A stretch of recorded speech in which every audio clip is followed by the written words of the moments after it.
To our YouTube channel Ignu Pathways. Today we discuss the MHI 05 questions जिसका topic है भारतीय अर्थव्यवस्था का इतिहास।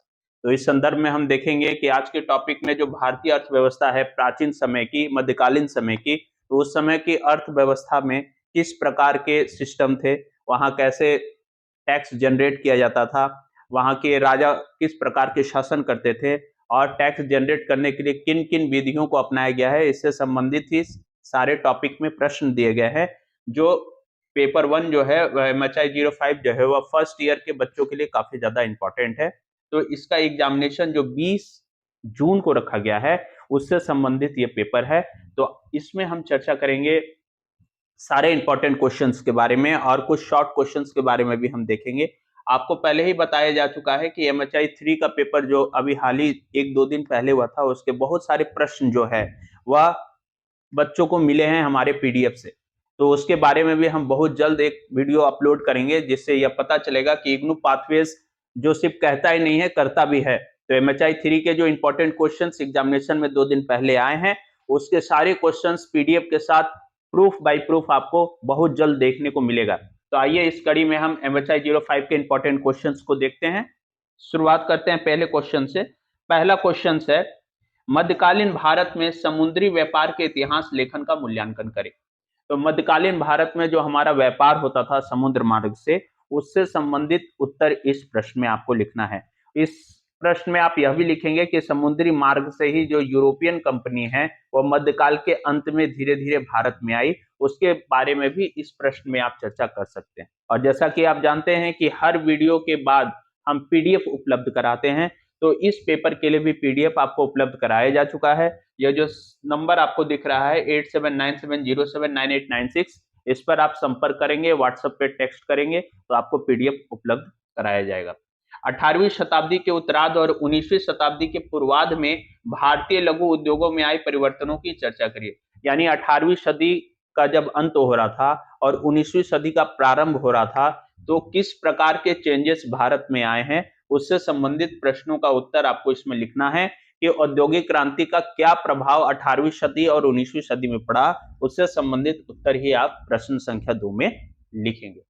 औपनिवेशिक राज्य के भू राजस्व बंदोबस्त का संक्षिप्त विवरण करें कि भू राजस्व बंदोबस्त प्रणाली जो है वो औपनिवेशिक राज्य में कैसी प्रणाली थी। तो जैसा कि आप जानते हैं कि ये जो बंदोबस्त प्रणाली है इसकी शुरुआत अंग्रेजों ने की थी और अंग्रेजों ने इसकी शुरुआत की थी बंगाल से। तो बंगाल के जो गवर्नर जनरल थे वॉरेन हेस्टिंग्स, उन्होंने इसकी शुरुआत 1793 ईस्वी में की थी। और ये भू राजस्व बंदोबस्त क्या है, यानी भूमि को बंदोबस्त कर दिया जाता था, बांध दिया जाता था कि उस भूमि का जो पार्ट है उसमें जो वहां के मालिकाना हक होंगे, जमीन के जो मालिकाना हक यानी जमींदार के पास होगा, उनको यह पूरी तरह से आश्वस्त किया गया था कि इस जमीन का सारा टैक्स आप वसूल करेंगे और जो बंगाल के गवर्नर जनरल है वॉरेन हेस्टिंग्स, उनके पास आप जाकर जमा करेंगे। तो यानी इस पूरे भू जमीन का जो मालिकाना हक था वो जमींदारों के पास होता था और जमींदार ही उस टैक्स को वसूल करके अंग्रेजी के पास जमा करते थे। तो इसी से संबंधित आंसर्स आपको भू राजस्व बंदोबस्त में करना है जिसकी शुरुआत 1793 ईस्वी में की गई थी।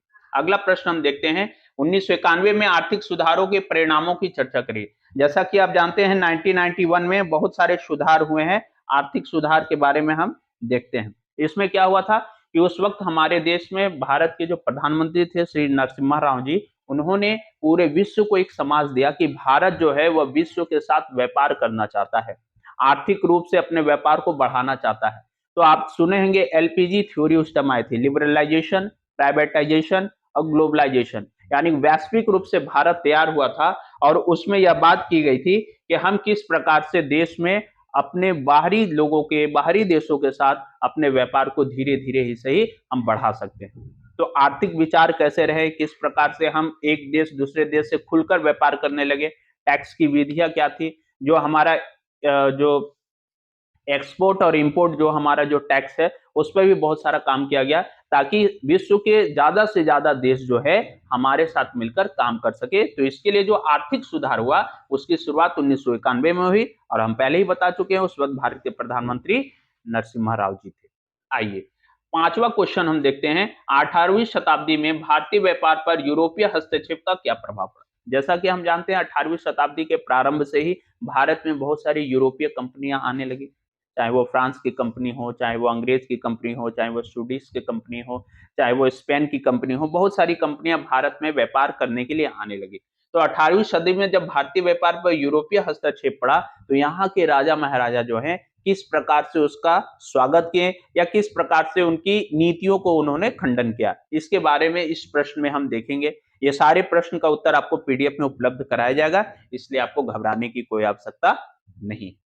आइए, सातवाहन साम्राज्य की अर्थव्यवस्था पर एक संक्षिप्त टिप्पणी हम लिखते हैं कि सातवाहन साम्राज्य जो है वो मध्यकाल में किस तरह से बहुत ज्यादा फैला था। तो सातवाहन साम्राज्य के बारे में अगर हम देखें तो इसके सबसे प्रतापी जो शासक हुए थे वो हुए थे सिमुक, और सातवाहन अपनी सड़कों और परिवहन के लिए भी बहुत ज्यादा जाना जाता है। इनकी उन्नत कृषि था, जैसा कि आप जानते हैं कि सातवाहन साम्राज्य जो है वो साउथ इंडिया के एक ऐसे पार्ट में था जहां पर चावल की खेती बहुत अधिक होती थी। तो वहां पर किस प्रकार से कृषि में परिवर्तन किया गया ताकि चावल की खेती जो है वह अधिक से अधिक हो सके, और हमारा जो व्यापार है वो समुद्री मार्ग से दूसरे राजाओं के साथ भी उस काल में होता था। तो हमने किन किन चीजों को इसमें सम्मिलित किया ताकि सातवाहन साम्राज्य की अर्थव्यवस्था अपने चरम सीमा पर पहुंच सके। तो इन्हीं सभी बातों को हमको उल्लेख जो है प्रश्न संख्या 6 में करनी है। आइए अब हम अगला प्रश्न देखते हैं, प्रश्न संख्या 7, कि जब्ती प्रणाली के विशेष संदर्भ में मुगलों का क्या इसमें विचार था। इसके बारे में हम देखेंगे कि जब्ती प्रणाली जो है वह मुगल राज्य में शुरू हुआ और इसके क्या उद्देश्य थे। तो मुगलों द्वारा शुरू गई जब्ती प्रणाली जो है उसके अधीन भू राजस्व मूल्यांकन के विभिन्न तरीकों का आलोचनात्मक पर्यटन करे कि इस प्रणाली में जो है वह खेतों में जो फसल की जाती थी उसे जब्त किया जाता था, और प्रत्येक 10 साल के बाद, क्योंकि इसे जब्ती प्रणाली को हम ध्यान रखिएगा दशहरा प्रणाली के नाम से भी जानते हैं, यानी इस प्रणाली में मुगल साम्राज्य के राजाओं महाराजाओं ने यह डिसीजन लिया कि प्रत्येक 10 साल पर जो हमारा आय होगा, जो हमारा व्यय होगा, उसका हम अवलोकन करेंगे। उसके साथ साथ प्रत्येक 10 साल के बाद जो उपज होगा उसका 1/3 भाग याद रखेंगे।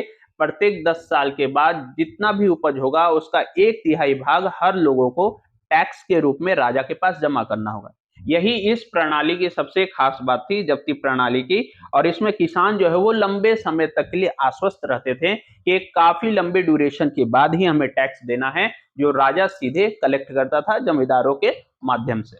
आइए अगला प्रश्न हम देखते हैं जो काफी इंपॉर्टेंट भी है, औपनिवेशिक वन नीति पर एक टिप्पणी लिखिए। औपनिवेशिक शब्द से ही आप समझ जाइएगा, जहां कहीं भी यह शब्द आएगा हिस्ट्री में तो औपनिवेशिक का मतलब ही होता है उस काल के बारे में जिसमें कि अंग्रेजों के बारे में चर्चा की गई है। ठीक है, तो औपनिवेशिक काल में भारत में जनसंख्या वृद्धि के प्रश्न का भी आप परीक्षण कर सकते हैं। तो प्रश्न संख्या 8 और 9 जो है दोनों अंग्रेजों के समय के बारे में बात की गई है। अब वन नीति पर क्या है कि वन में बहुत सारे सुधार किए गए।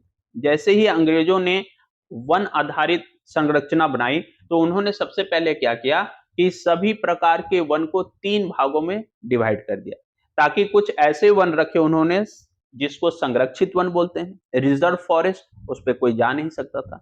दूसरे ऐसे वन उन्होंने रखे प्रोटेक्टिव फॉरेस्ट, जिसमें जा तो लोग सकते थे लेकिन उसके लिए समय निर्धारित की गई थी कि आप कितने समय के लिए उस वन में जाएंगे, कितने पशु के लिए चारागाह लोग उसमें जाएंगे, ये सारे चीज थे। और तीसरा जो उसमें डिवीजन था वो खुले मैदान थे जिसमें कोई भी आ जा सकता था, लेकिन शर्त यह था कि जो अच्छे उपज के मैदान होते थे जहां फसलवार बहुत ज्यादा होती थी उनको उन्होंने रिजर्व फॉरेस्ट में डाल दिया था, जिसके कारण से सामान्य जनमानस जो थे वह अंग्रेजों का काफी विरोध कर रहे थे। तो किस प्रकार की नीतियां वन नीति में रखी गई इसके बारे में हम इस प्रश्न में चर्चा करेंगे, और ये दोनों ही प्रश्न जो है प्रश्न संख्या 8 और 9 काफी इंपॉर्टेंट है। जनजातीय अर्थव्यवस्था और औपनिवेशिक हस्तक्षेप के क्या प्रभाव पड़े, यानी जो जनजाति थी जो वन से संबंधित थी उनकी जो अर्थव्यवस्था थी, लघु उद्योग थी, उस पर जब औपनिवेशिक नीति का दबाव पड़ा तो उसके क्या प्रभाव पड़े इसके बारे में हम प्रश्न संख्या 10 में देखेंगे। और अगला प्रश्न जो है वो हड़प्पा नगरों से संबंधित है। जैसा कि हम जानते हैं कि हड़प्पा शहर जो है वो हमारे प्राचीन भारत की इतिहास में सबसे बेहतरीन नगर माना जाता था। उस समय के जो लोग थे, उस समय के जो राजा महाराजा थे, उन्होंने हड़प्पा शहर का कंस्ट्रक्शन इस प्रकार से किया कि एक मिसाल कायम कर दी। तो हड़प्पाई नगरों की विशेषताओं का आप संक्षिप्त ब्यौरा देंगे। कुछ उदाहरण हम आपको दे देते हैं कि हड़प्पा नगर की जो सड़कें होती थी वह एक दूसरे को बायएंगुलर यानी 90 डिग्री पर काटती थी। वहां के जो मकान होते थे उनकी खिड़कियां जो होती थी वह सड़कों की तरफ खुलती थी। प्रत्येक मकान में दो तरफ के दरवाजे होते थे। हर जगह लोगों को पीने के लिए जल की व्यवस्था होती थी और सड़कों पे उस समय में लोगों के आने जाने के लिए स्ट्रीट लाइट की व्यवस्था की गई थी। तो इस प्रकार के किन किन परिवर्तनों के बारे में हम हड़प्पाई नगरों में देखेंगे कि क्यों हड़प्पा नगर जो है वह आज से जो 2200-2500 साल पहले का इतिहास है, 2200 ईसा पूर्व की घटनाएं हैं, उस समय में इतना उन्नत विकास कैसे हो पाया था। और हड़प्पा शहर के बारे में हम जानते ही हैं, इसकी खुदाई जो है वह दयाराम साहनी ने करवाई थी। तो अभी हमने 11 प्रश्न देखे। ये 11 प्रश्न जो है वो काफी इंपॉर्टेंट है। अब एक सवाल आता है, बहुत सारे वीडियो में कमेंट में ये सवाल आ रहा था, शुभम सर ने भी हमसे चर्चा की थी कि सर ये जो हिंदी मीडियम में आप पढ़ा रहे हैं, क्या ये सारे प्रश्न जो है पीडीएफ जो है वो इंग्लिश मीडियम में भी हो सकता है कि नहीं? तो इसको शुरुआत की जा चुकी है। आप देखिए कि इसमें ये सारे प्रश्न जो है, यहाँ आप देखिए लॉन्ग आंसर टाइप क्वेश्चंस, हमने इन सारे प्रश्न को अंग्रेजी में भी अनुवाद करा दिया है ताकि हमारे ऐसे छात्र जो अंग्रेजी में एग्जाम देते हैं इग्नू के, उनके लिए कोई प्रश्न समस्या नहीं होनी चाहिए। तो आप देखेंगे ये जितने भी लॉन्ग और शॉर्ट क्वेश्चंस है उसको हमने इंग्लिश में भी कन्वर्ट करवा दिया है ताकि आने वाले एग्जामिनेशन में आपको किसी प्रकार का कोई समस्या ना हो। आपको पीडीएफ दोनों माध्यम में उपलब्ध कराई जाएगी। जो हिंदी के छात्र छात्राएं हैं उनको हिंदी में पीडीएफ उपलब्ध कराया जाएगा, जो अंग्रेजी के स्टूडेंट्स हैं उनको अंग्रेजी में उपलब्ध कराया जाएगा। तो अब आपको घबराने की आवश्यकता नहीं है। अब यहाँ से हमारा जितना भी वीडियो बनेगा, चाहे वो पॉलिटिकल साइंस के हो या हिस्ट्री के हो, हम दोनों मीडियम में आपको क्वेश्चन उपलब्ध कराएंगे।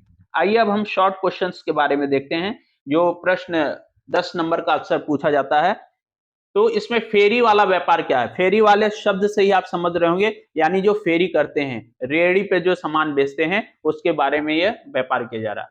उसके बाद दूसरा शब्द है हुंडी। हुंडी शब्द अगर आप नहीं जानते तो आपको समझा दिया जाता है कि यह अर्थव्यवस्था से संबंधित एक शाब्दिक अर्थ है। ये हुंडी का मतलब होता है कि एक प्रकार का एक कॉन्ट्रैक्ट होता है जो आप बिजनेस करने वाले को देते हैं कि भविष्य में जब हमारा फायदा या नुकसान होगा तो आज के कॉन्ट्रैक्ट के अनुसार जिस प्रकार की वादा हम कर रहे हैं उसकी पूर्ति करेंगे, उसे ही हम हुंडी बोलते हैं। इसका जो ज्यादातर उपयोग है वह बैंकिंग सेक्टर में होता है और इसके विशेष आपको चर्चा अगर आप इकोनॉमिक्स में भी देखेंगे, शुभम सर अक्सर करते हैं, तो हुंडी शब्द आपको इकोनॉमिक्स में भी देखने को आएगा। ठीक है, इससे जो भी रिलेटेड टॉपिक्स होंगे हम शुभम सर से आग्रह करेंगे कि वह जल्द ही इस टॉपिक पर अपना वीडियो जारी करें। पंचवर्षीय योजना के बारे में आप जानते हैं, इसकी शुरुआत भारत में 1951 से हुई है। जवाहरलाल नेहरू इसके आधारशिला को रखे थे। तो पंचवर्षीय योजना जो है वह प्रत्येक 5 साल के लिए बनाई जाती थी। तो भारत में जब तक हमारे माननीय यशस्वी प्रधानमंत्री मोदी जी नहीं आए थे तब तक ये पंचवर्षीय योजनाएं चलती थी। 2014 के बाद ये पंचवर्षीय योजनाएं को समाप्त कर दिया गया और उसके बाद मोदी जी ने अपने तरीके से अर्थव्यवस्था को देखना शुरू किया। आइए, भारतीय रोमन व्यापार यानी रोमन के लोग कैसे भारत से व्यापार करते थे। सूरत पत्तन ये काफी इंपॉर्टेंट है, ये अक्सर एग्जाम में पूछा जाता है। सूरत हमारे शहर जो है भारत देश में वह अपने व्यापार के लिए काफी ज्यादा फेमस है और पत्तन का मतलब भी होता है यानी ऐसा शहर जो समुद्र के किनारे बसा हुआ है। तो सूरत से अगर हम देखें तो हमारा जो संबंध है वो प्राचीन भारत में, मध्यकालीन भारत में और आधुनिक भारत में काफी ज्यादा इंपॉर्टेंट महत्व रखता है। मध्यकाल की सिंचाई प्रौद्योगिकी कैसी थी, यानी अगर हम देखें कि मध्यकाल में किस तरह की टेक्नोलॉजी को यूज किया जाता था सिंचाई के लिए। मध्यकाल में राजस्व अनुदान, ये हम चर्चा कर ही चुके हैं कि जब्ती प्रणाली थी, दसाला प्रणाली थी, या अंग्रेजों के आने के बाद जो भी बदलाव किए गए राजस्व कलेक्शन करने के लिए, उसी के बारे में शॉर्ट आंसर आपको लिखना है। उसके बाद है भस्म टीला, ये हड़प्पा सभ्यता से संबंधित है। और आहड़ संस्कृति क्या है, कभी कभी ये दोनों क्वेश्चन एक साथ पूछ देता है। और एक बात आप ध्यान रखेंगे, कुछ बच्चों का मेरे पास टेक्स्ट मैसेज भी आया था कि सर आप जो शॉर्ट आंसर बताते हैं वो शॉर्ट आंसर जो है लॉन्ग में आ जाता है, या लॉन्ग क्वेश्चंस जो बताते हैं वो शॉर्ट में आ जाता है।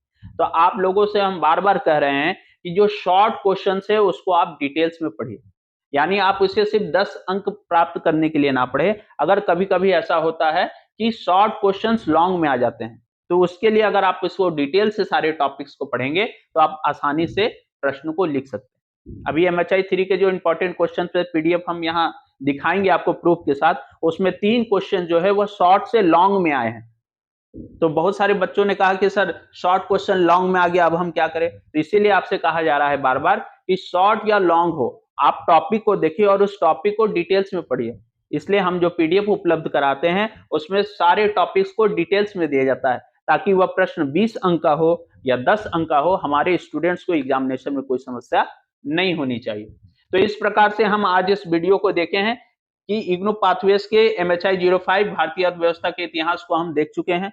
आप हमारा वीडियो जो काफी ज्यादा वायरल हुआ है, शुभम सर के बताए गए इंपॉर्टेंट क्वेश्चंस जो हैं उसको भी आप देख सकते हैं, उसमें बहुत अच्छा व्यूज आ रहा है। बहुत जल्द हम हिस्ट्री के भी क्वेश्चंस लेकर आने वाले हैं, जिसमें वेरी वेरी इंपॉर्टेंट क्वेश्चन हमारे बताए गए जो एग्जामिनेशन में टैली किए हैं उस पर संबंधित हम बहुत जल्द इस पर वीडियो लाएंगे।